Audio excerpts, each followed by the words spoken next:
je teste 5 micros pour faire du doublage.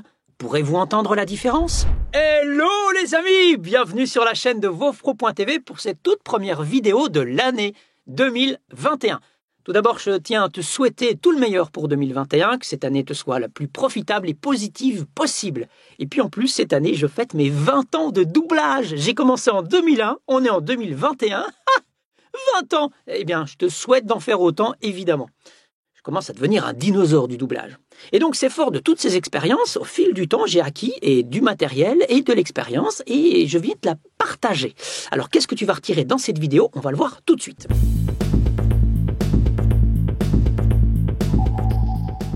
Alors, pourquoi je fais ce test? J'ai acquis récemment un nouveau micro. C'est un MKE 600. Voilà, ça te dit peut-être rien, c'est un micro qui ressemble à un canon, un grand crayon comme ça. Je voulais ça, je t'expliquerai pourquoi après, mais c'est pas ça l'important. Je voulais le tester avec mon autre matériel professionnel. Et puis je me suis dit, pourquoi pas le tester avec tout ce que j'avais. Enfin, tout ce que j'avais. En tout cas, j'ai sélectionné, en tout, j'ai 5 micros. Le moins cher coûte 40 € aujourd'hui et le plus cher est quasiment à 1000 €. Donc comme ça te donnera une belle palette, tu vois, et tu vas pouvoir mesurer un petit peu la qualité de ces différents micros.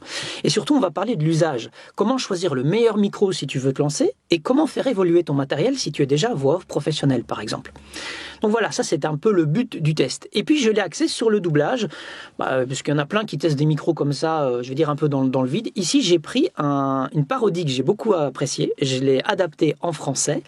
J'ai pas encore l'autorisation de la montrer sur ma chaîne, hein. J'attends toujours cette autorisation. Donc tu verras dans les prochaines vidéos, si un jour je la mets, c'est que j'ai eu cette autorisation. Sinon, c'est pas grave, moi je peux me filmer et me montrer. Donc il n'y a pas de souci, et la bande rythmo aussi. Donc comme ça, tu vas pouvoir voir tu vas pas voir les micros tout de suite, mais il y aura 5 tests différents et je le fais par rapport au même doublage. Donc on prend un extrait, tu verras quand même comment on doit jouer et bouger quand on fait l'interprétation. Et j'ai fait un jet, c'est-à-dire j'ai fait une prise. Je ne suis pas repris à 10 fois, quoi. Donc à chaque fois dans les tests, c'est une seule et même prise pour chaque micro différent. Ok? Donc voilà, t'as un peu le tableau. Maintenant, à toi d'écouter ce que tu préfères. C'est sûr qu'il y a des choix esthétiques aussi, de son, de qualité. Mais voilà, on va s'intéresser maintenant au test proprement dit. C'est parti. Extérieur, gare Grand Central, première prise. Wow, wow, wow, wow, wow, wow, wow. Non, désolé, là, j'essaie d'avoir un peu de son seul. Extérieur, gare Grand Central, première prise. Wow, wow, wow, wow, wow, wow. Non, désolé, là, j'essaie d'avoir un peu de son seul. Extérieur, gare Grand Central, première prise. Wow, wow, wow, wow, wow, wow, wow. Non, désolé, là, j'essaie d'avoir un peu de son seul. Extérieur, gare Grand Central, première prise. Wow, wow, wow, wow, wow, wow. Non, désolé, là, j'essaie d'avoir un peu de son seul. Extérieur, gare Grand Central, première prise. Wow, wow, wow, wow, wow, wow, wow. Non, désolé, là, j'essaie d'avoir un peu de son seul. Désolé, mais j'essaie de faire un son seul pour l'ambiance raccord, pour le montage, avant qu'on ne soit... Désolé, mais quand tu parles, ça m'oblige à recommencer à zéro. Si. Ok, tout le monde, silence, Monsieur Smith, silence, c'est gentil à vous. Désolé, hein, j'en ai que pour 2 secondes. Désolé, mais j'essaie de faire un son seul pour l'ambiance raccord, pour le montage, avant qu'on ne soit... Désolé, mais quand tu parles, ça m'oblige à recommencer à zéro. Si. Ok, tout le monde, silence, Monsieur Smith, silence, c'est gentil à vous. Désolé, j'en ai que pour 2 secondes. Désolé, mais j'essaie de faire un son seul pour l'ambiance raccord, pour le montage, avant qu'on ne soit... Désolé, mais quand tu parles, ça m'oblige à recommencer à zéro. Si. Bon, ok, tout le monde, silence, Monsieur Smith, silence, c'est gentil à vous. Désolé, hein, j'en ai que pour 2 secondes.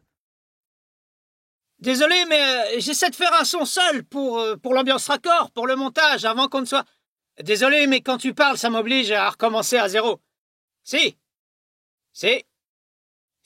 Ok, tout le monde, silence, Monsieur Smith, silence, c'est gentil à vous.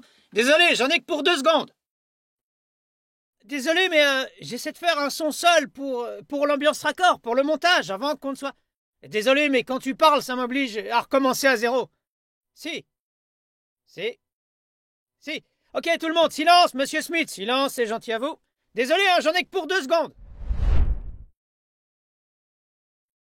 Alors, quels sont les résultats? Eh bien, donc dans les 5 micros, il y en a 3 qui sont en XLR. Tu vois, d'ailleurs, c'est les 3 premiers ici. Il y a le MKE 600, le Behringer C3 et le TLM 103. Ensuite, j'ai un micro-cravate, le Rode SmartLav Plus et le Samson Meteor.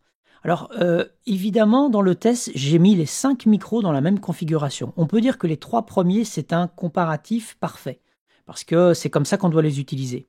Par contre, pour le Rode SmartLav Plus, c'est un micro-cravate. Je ne l'ai pas mis sur moi. J'aurais dû le mettre au niveau de, tu vois, là où si j'avais une cravate quoi, sur la poitrine, là j'aurais eu encore un meilleur résultat. Mais c'est pas un micro fait pour faire comme ça du doublage, mais c'est pas impossible à faire. Je l'ai mis devant, là où j'avais le micro, tout comme j'ai mis le Samson Meteor. Et ben pour ces 2 micros-là, celui-là sur mon torse aurait été mieux, et le Samson Meteor, si j'avais été un peu plus proche de ce micro, j'aurais sûrement eu un meilleur résultat. Mais comme ça, tu as un comparatif global. Par contre, le micro, tu vois, le Behringer C3, c'est un microphone maintenant, c'est dommage, il vaut 40 €, alors que je l'ai payé, quand je l'ai acheté, j'avais payé ça 70 €, 80 € quasiment. Il a redire qu'il il est à moitié prix maintenant. Et encore avec mon ami Raph, il avait pris le C1 qu'il avait acheté une cinquantaine d'euros, et maintenant le C1, il vaut à peine 30 €. Mais ce sont quand même de bons micros. Mais voilà, c'est vraiment pour démarrer. Aujourd'hui, c'est plus simple d'aller prendre un USB que ces micros-là. Par contre, il y a un petit détail, c'est, tu vois, le bruit. Donc, quand on va sur le micro, c'est ça qui m'avait poussé à changer. J'utilise beaucoup le Samson Meteor, donc quand je suis à une bonne distance de ce micro, il n'y a aucun souci, je le mets à 20 cm de ma bouche. Là, dans le doublage, j'étais un peu plus loin quand même. C'est pour ça que du coup, il manque un peu de pêche.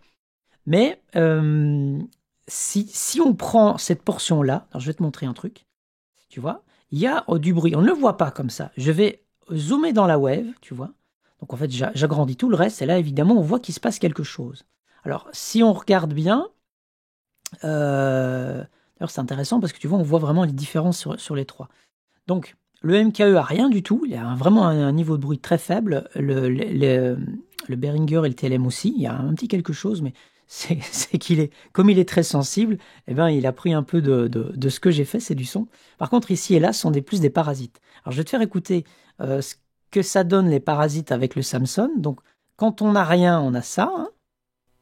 Il n'y a absolument rien, mais si j'active l'effet, j'amplifie en fait le bruit blanc ici, qui est en fait un peu un résidu électrique, et on entend bien qu'il y a un bruit, tu vois. Alors, il y a un petit clock après, j'ai dû faire du bruit. Par contre, sur le Rode SmartLav Plus, c'est un autre type de bruit, c'est du souffle. Voilà, tu vois. D'ailleurs, je me demande si ici, pour le coup, pour ce micro-là, j'aurais pas mieux, parce que je pense que je ne dis rien là. Voilà, tu vois là, c'est vraiment le bruit de fond du micro, et ici, c'est celui du Samson.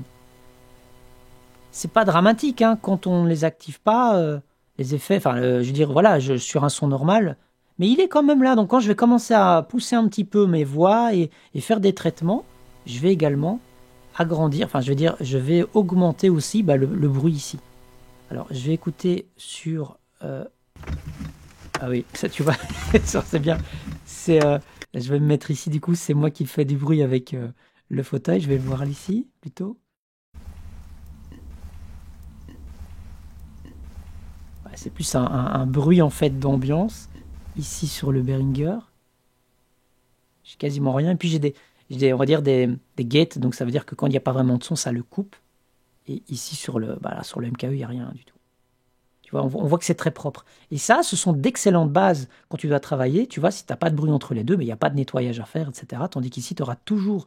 Tu l'as ici, le bruit. Mais évidemment, il est là tout le long aussi. Donc, il est aussi avec ton son. Donc, ça, c'est un inconvénient, évidemment. Si tu veux faire un travail professionnel, c'est pas assez propre que pour en retirer un son le plus propre et basique possible.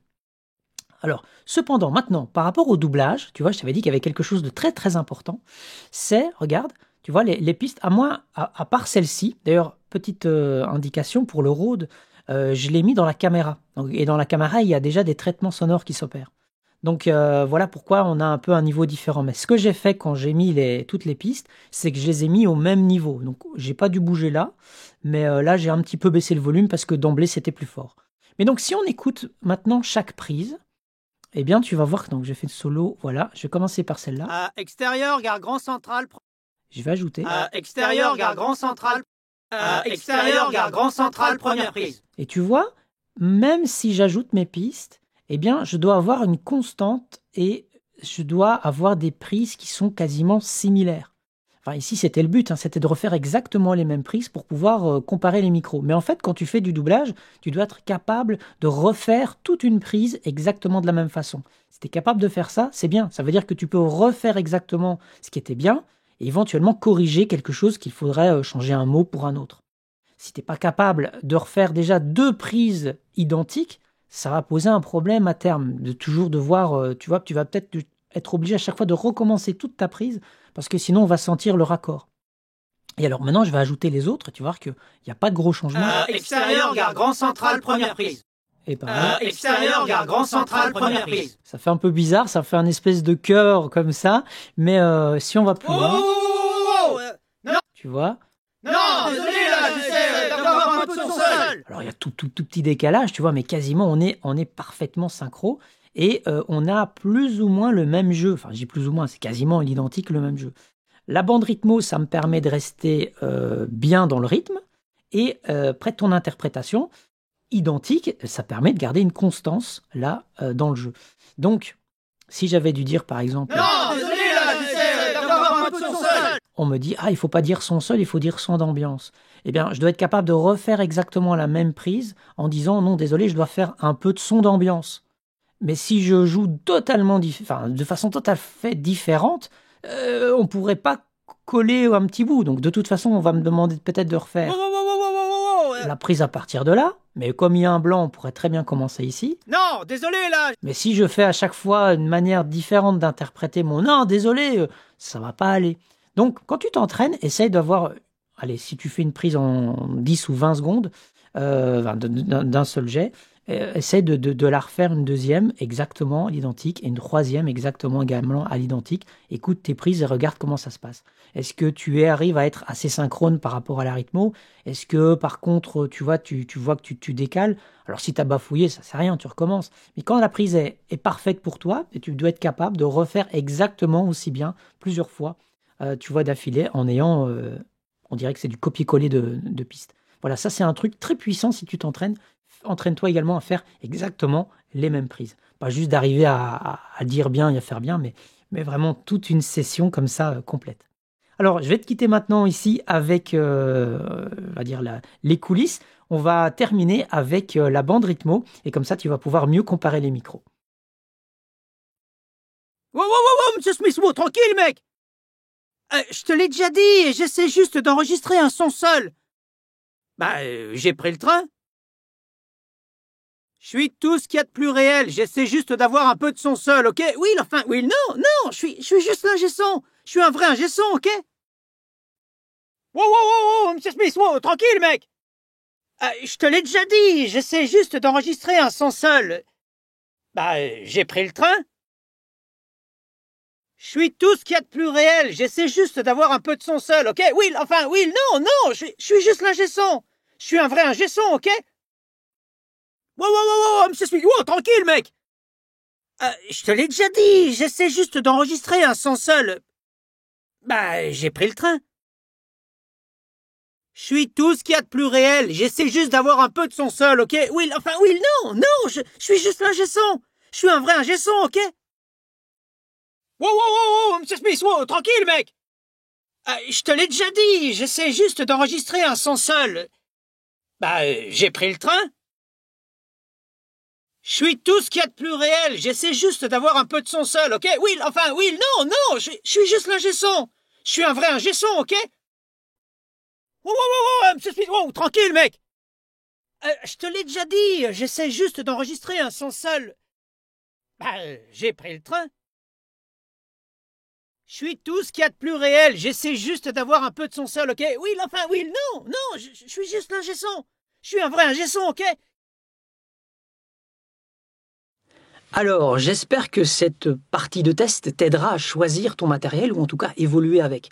Alors maintenant, mes conseils. Tu l'as vu, la différence entre tous ces micros, elle n'est pas énorme. Bien sûr, il y a une différence, mais c'est surtout parce que les prises, elles ont été faites ici, dans cette cabine. Ils ont tous été mis au même endroit, ces micros. C'est sûr que si je vais enregistrer à l'extérieur, je vais pas aller prendre un micro à 1000 € comme le TLM103, qui est fragile, qui est quand même assez compliqué à faire fonctionner dans n'importe quel environnement. Et lui, il a besoin d'être absolument dans un environnement contrôlé comme une cabine son. Par contre, le MKE, le micro... c'est celui avec lequel j'enregistre cette vidéo d'ailleurs, eh bien, lui, c'est fait pour. Il peut être baladé à gauche et à droite et il peut aussi travailler dans une cabine plus ou moins grande. Il n'y a pas de souci. Donc voilà, tu vois, à nouveau, le meilleur micro, c'est celui avec lequel tu vas pouvoir en tirer le meilleur. Ce sera le meilleur usage pour toi.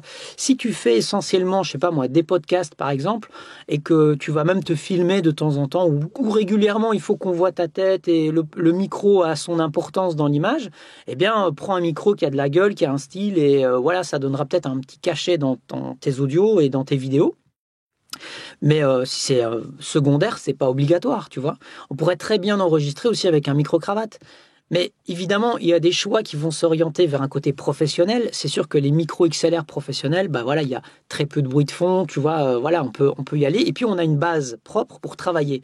Les micros USB, il y a toujours un petit bruit, ou les micros qui seraient, on va dire, de moins bonne qualité, il peut y avoir un souffle, etc. Donc du coup, là, c'est pas assez propre. Mais ça n'empêche, on peut très bien démarrer et faire de très beaux projets avec ça. Voilà, donc j'espère que ça t'aura aidé et aiguillé pour t'orienter. Et puis encore une chose, si tu es professionnel et que tu te dis, tiens, est-ce que je vais changer de micro? Avant de penser au micro, pense d'abord à ton acoustique. Mais je suppose que c'est quand même le cas. Moi, j'ai d'abord changé mon ampli avant de me diriger vers un autre micro, tu vois. Donc, pense aussi à ce type de matériel, il est important. Ici, tu as vu, 5 micros, mais en fait, quand ce sont les micros XLR, il y a aussi un ampli bien spécifique. Il y a en gros aussi un matériel externe. C'est un DBX qui permet de travailler un petit peu sur le son. Tout ça est très léger, mais ça permet d'avoir le son le plus propre et le mieux contrôlé possible. Maintenant, juste une carte son, tu branches ton micro, ça marche aussi très bien, hein, mais parfois on est un peu limite. Enfin voilà, j'espère t'avoir donné des pistes et des armes là-dessus, et puis tu as vu par rapport au doublage ce qui est important de faire. Alors, si tu veux avoir plus d'astuces comme ça, si tu veux connaître un peu plus de coulisses de mon monde des voix, je t'invite à me rejoindre sur le canal Telegram. J'ai développé ce canal pour Voix Off Pro et j'y partage pas mal d'astuces. Parfois, je lance des sondages. Enfin, tu verras des choses que je ne peux pas montrer directement sur YouTube. J'ai mis le lien juste ici en dessous, donc tu n'as qu'à le rejoindre, c'est gratuit. Et puis bien sûr, si ce n'est pas encore fait, abonne-toi à ma chaîne YouTube. Lâche-moi un pouce de like, n'hésite pas à me donner aussi ton avis, laisse-moi un commentaire et active la cloche des notifications pour être sûr d'être informé de mes nouvelles vidéos. Voilà, je te laisse ici, j'espère que tu feras bon usage de toutes ces informations et je te dis à très bientôt sur la chaîne pour de nouvelles vidéos sur vovpro.tv. Ciao.